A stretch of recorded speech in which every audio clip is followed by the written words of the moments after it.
Okay, well, welcome to Ethereal. How's everybody? Good? Awake? More awake than me. Flew in from California. So I'm here to talk about,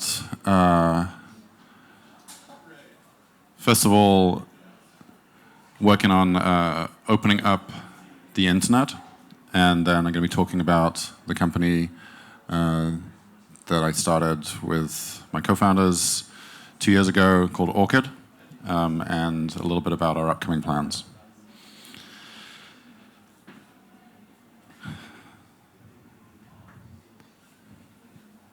So privacy is kind of a new idea. I think today we take it for granted that privacy is something that we should have, but it's actually pretty new in terms of civilization. The world was actually very small, as you may know, and the kind of concept of a village really didn't lend itself very well to the idea of privacy. And it wasn't until we had the earlier 20th century with cities that the idea of being somewhat anonymous in society and having privacy became a thing. It was really around this time that the idea of privacy and establishing a framework for it legally and in culture was put together. When the internet came along, we entered a completely different space. It radically shifted how we view and protect privacy. And when we started the internet, it made the world very small again. It made a place where all humanity's knowledge could be accessed, and really a borderless space, limited only by our imagination, and fundamentally decentralized by design. John Perry Barlow's, this is a quote by him in his declaration, Cyberspace Declaration of Independence. He talks about a world where anyone can enter without privilege or prejudice, and where anyone can express their beliefs, no matter how singular. I think if we think about today and the environment we're in, we start to see how different that vision is to where we are now. This is not to scale, but global internet population has, sometimes it's important to kind of step back for a second and realize how rapidly this has grown. So starting back in 1995, it's like 16 million people only. We're now, in 2016, not now, we're at 3.4 billion. And then in 2016, the United Nations agreed and declared that internet access is a basic human right. So like access to electricity, it's incredibly important in the functioning of our daily lives and civilization. And those of you who are born into an era where you are digital natives, where you've never really known the difference between not having the internet, like older people like myself, and then having it, this is just part of your life. You don't see this world as two different things. It's just digital and non-digital is all the same thing. So now we're at about 4.3 billion people. This is a significant fraction of the world's population now. 81% of the developed world. And every day, we're generating 2.5 quintillion bytes of data. It's like that number with 30 zeros. Okay, you like the way we put the zeros there, so it looks really big. And this is 50,000 gigabytes per second. So by the end of this talk, there's a lot of data. And I just generated more. So like to kind of put this in sort of tangible terms, what does this feel like? It's 216,000 Instagram posts per minute, 204 million emails, 12 hours of YouTube footage, and a whole bunch of Twitter stuff that no one reads. And, but unfortunately the internet today looks very different from what John Perry Barlow had in mind. It's basically a series of walled gardens where people are tracked, censored, and controlled. And it's splintering. It's kind of splintering under the weight of this and the civilization as it becomes much more pervasive in society. And the usual people who are trying to control things figure out how they can control things. And this global data is a gold mine. And it's becoming a repository of power. This is a visualization of exactly how the internet is splintering. Yuval Harari talks about the idea that whoever controls the data controls the future. And in politics in the past, there was land, machinery, capital. Those are the components of control. Now we're starting to see the same thing with data. And many people believe the ultimate currency of power will become data. It's already at that point. Right now we're splintering into at least three.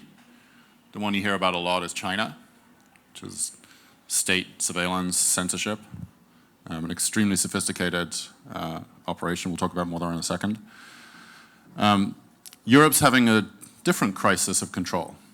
GDPR is a series of regulations that are designed to protect people, but are also censoring people in different ways too. And in the US, we have very much the corporate control and the birth of surveillance capitalism. Highly recommend you check out the Freedom House report if you're interested in this subject. Wow, there's a nightclub down there. And in the 2018 report, for the 8th consecutive year, the concept of freedom on the internet has been in decline significantly. I think one of the most terrifying things to me at this point is that in China, they're not just surveilling and censoring. The companies in China are creating technology which is then being exported. And they're training other countries to use this technology and build their own versions of surveillance capitalism. Not surveillance capitalism, I guess surveillance government. And this trend, especially as China moves rapidly into Africa and starts establishing control there, is now being played out in real time. So back home to the good old US of A, we've got surveillance capitalism. And this is really getting deep into the supply chain of data, the supply chain of the internet. And every time you supply your data willingly or unwillingly, you're contributing to that supply chain.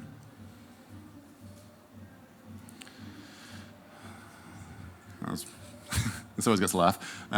I feel bad for him. But Cambridge Analytica report, fortunately or unfortunately, definitely revealed and was a trigger point, probably almost as important as Snowden's trigger point, to show people that this trend, which we've been, the metaphorical frog in the boiling water, we're the frog, right? And the water's getting really hard, and it's hard to jump out. Like, are you ready to delete Facebook, delete Twitter, delete Instagram? Are you ready to not be part of society?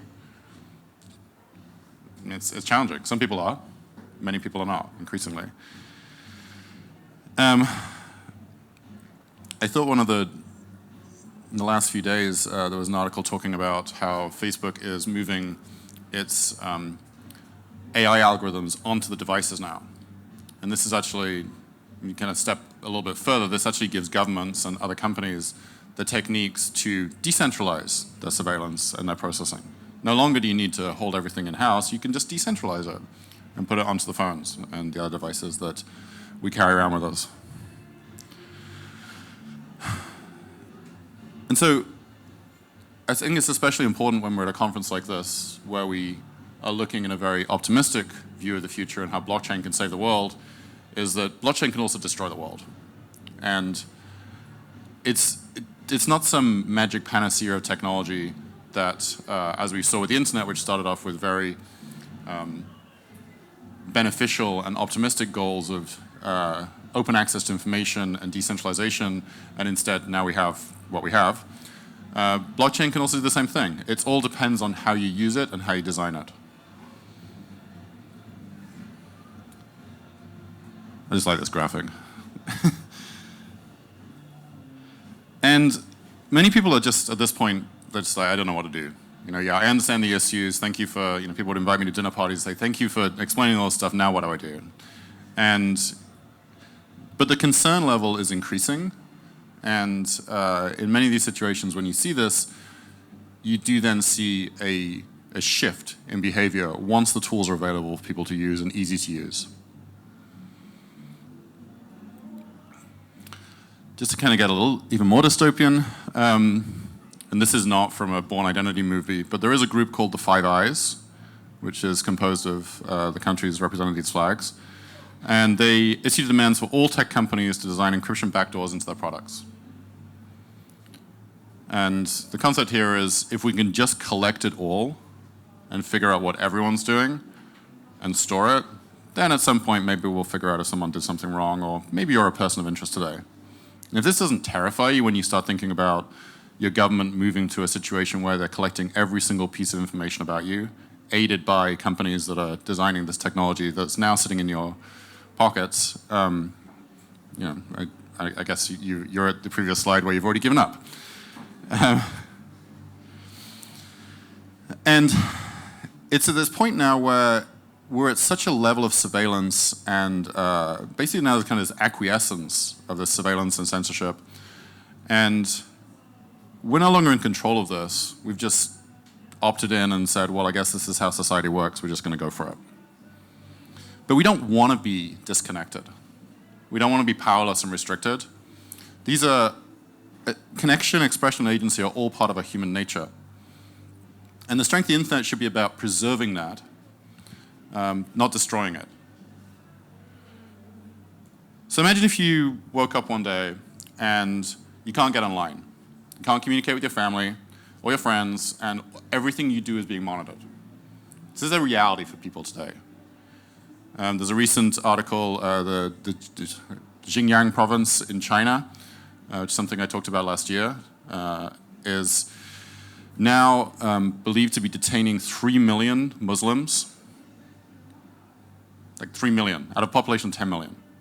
And the infrastructure for surveillance there is beyond anything we're capable of recognizing right now. The police have special phone apps which is monitoring and recording anything they feel like it, car colors, what the person's doing, behavior, etc. So, and in addition, people at this point are now just behaving as if they're being surveilled. Because once you know that, maybe you could be caught doing something or behaving in a certain way, you adjust your behavior pretty fast because the consequences are demonstrated. But kind of getting it back to home, perhaps you're at a crypto conference and you're connecting to a free Wi-Fi. How do you know that you're not being surveilled? At this conference, for example. No, and I trust the people at Consensus, but who knows, right? Maybe they're good, maybe they're bad. I mean, I think they're nice, but maybe. So how do you do this? What would you do to protect yourself in this situation? And you probably know the answer. It's with a VPN. So this is an important technique to protect your online privacy and maintain your data security. It lets you access the internet by routing your traffic through a server and hiding what you're doing. So what are we doing? Well, we're building a VPN. Building a consumer VPN for accessing the whole internet to protect your privacy. So what's different about us? Well, guess what? It's decentralized. That's why we're here, right? We're all about decentralization. Hiding your privacy, I see. The glasses. And this is our mission. We're trying to open up the internet. We're sort of running an experiment to see what if we had this kind of technology? What would it do? Could we level the playing field for access? Let's roll the dice and see what happens if we can do these things, properly. And it's a big deal. Most people here in the US think about VPNs as just a way for them to perhaps do some BitTorrenting or break some copyright protection. Or when you go to Mexico, you can still watch Netflix. But this is a big deal, and it's a big, important part of people's lives in other countries that do not have the same kind of freedoms that we do. And I think it's an important thing for us to be thinking about here too. And there's many countries I go to where people say, oh yeah, we don't really use VPNs here, but it turns out they actually do, and people just kind of don't acknowledge it. Or maybe they're trying to access something and just hiding the fact that they're accessing it. It's kind of one of those things you don't always talk about that you have on your phone. But as you can see, this is a very big market. However, guess what? China's back. And a large percentage of VPN apps and VPN companies are based in China. And the only VPN services that work in China are Chinese companies, often which have state control. And this is just a really sketchy market. There was a recent article a couple of years ago by a top security researcher that said, here are the top 100 VPNs. I recommend none of them. And the reason is that apart from just often outdated software with security holes, there are lots of data these guys collect. Ironic, right? And one of the business models for VPNs, many VPNs, is to sell your data. And apparently it's anonymous and they can't tell who did what. But once you're selling data and you finally tune it enough, you can figure out pretty much what anyone's doing. And there are, as I said, often many hidden state control issues in VPNs. And if you actually read the policies of these companies of what they're collecting, then it becomes pretty obvious. So as you're probably getting the idea, not all VPNs are created equal. First challenge is centralization. All major VPNs today are centralized. So this makes them vulnerable to a number of things. First of all, firewall blocking. It's very easy to block a VPN when you know where the servers are.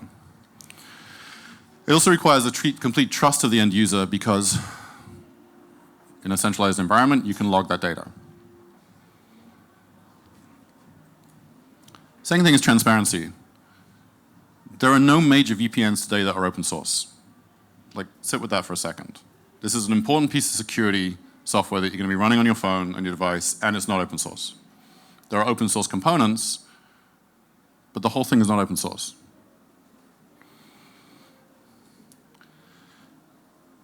In addition, because many of these systems, the majority of these systems only have a single server, there isn't a significant amount of protection, meaning that the server is always going to know where you went to. And this is a controversial point. Many people looked at this area in the decentralized environment. It's not easy to, it is easy to go run your own VPN service. But if you wanted to run your VPN service for a lot of people, how would you afford that? Finally, majority of VPNs today are using the same open source technology. And so the traffic signature of these VPNs is exactly the same. What that means is that a firewall is very easy to put in rules that allow you to monitor and detect whether a VPN is running. So how do we counter these things? First of all, we're open source. Secondly, we build on Ethereum. And just to get a little shout from the crowd, we chose Ethereum because it is, today, the only open source, decentralized smart contract platform. And I'm happy to argue that point later. We can have a little battle about it. But, and the usual counterpoint I get to this is, well, how are you going to help it scale? Like, you're talking about a data network. How are you going to get this thing to work? So one of the biggest innovations we've built is what we call probabilistic micropayments. What this means is that every time we pay for a piece of data, or every time a node gets paid for a piece of data, they're not getting paid directly in Ethereum. They're getting paid in this probabilistic micropayment. Most of the time, you get paid nothing. And then every so often, you win the whole stake. So on aggregate, you're getting paid the same amount as long as you're in the network for long enough, which isn't that long given how fast data moves. Medallions is our own proof of stake architecture on top of regular Ethereum. We're not putting proof of stake into Ethereum like our previous speakers have been talking about, which we're excited to see where that goes in the future. But in order to prevent Sybil attacks within the network, there is a proof of stake component to Orchid. And finally, traffic shaping. So we're not using a regular VPN protocol. Our traffic actually looks more like WebRTC traffic, which is an important component of regular internet traffic today. So what we're trying to do here is up the bar so that a state firewall or somebody else who might want to be filtering this, if you're going to filter Orchid, you're going to end up filtering a large component of the internet. And then you can roll the dice and say, well, what do I want to do? Maybe I'll just give up and spread fake news instead. Sorry, is that funny? So how does it work? Well, I think you might have noticed we have this concept of multi-hop. We even have a bunny as part of one of our logos. And in Orchid, instead of a single VPN server, There are multiple VPN servers. And who's running the VPN servers? Any of you people? Do you want to talk? Do you want to? Okay. So, yeah, you've heard of this before?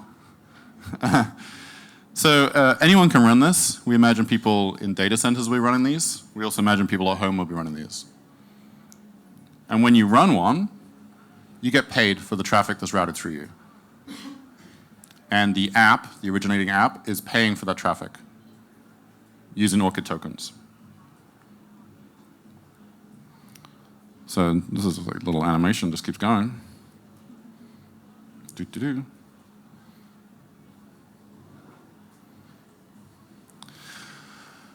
So just pitching the company a little bit. We're not doing any fundraising right now, so I think I'm good to say these things. We closed the last round last year. What's the target market? Well, first of all, it's all of you people. So we're moving towards a beta right now. When we do that, please download it and get involved and tell us when it works and when it doesn't. But this is pretty small as far as like target markets of users. But the big market we're really going after here is all the VPN users, and then ultimately anybody living in oppressed regimes, including our own. And we're currently in alpha, and this is real. These are actual screenshots. There's a booth downstairs. You can see a demo. We'll be moving towards a beta this month. And I'm not going to announce the timeline for launch yet, because that's a forward-looking statement as far as the SEC is concerned. So we're going to skip that bit. And I guess, you know, I always try and be a little bit more uplifting on these end of these notes talks, because it can be a little dystopian. But I think it's important to wake up and recognize that privacy is on the decline, but people are becoming increasingly more aware of it. Since we started the company a couple of years ago, this conversation has become easier and easier because people get it, and you know, bad news is helpful for us in some senses. But we're making one step towards how to change this and give you tools to do things differently. There are lots of other things that can be done, and I encourage all of you to take a look at those. There's many other companies in the space looking at different things, different ways to protect you. And we have a new white paper coming soon, and beta. This is how to get in touch with us. And we'll be here for the next couple of days and most of next week. Thank you.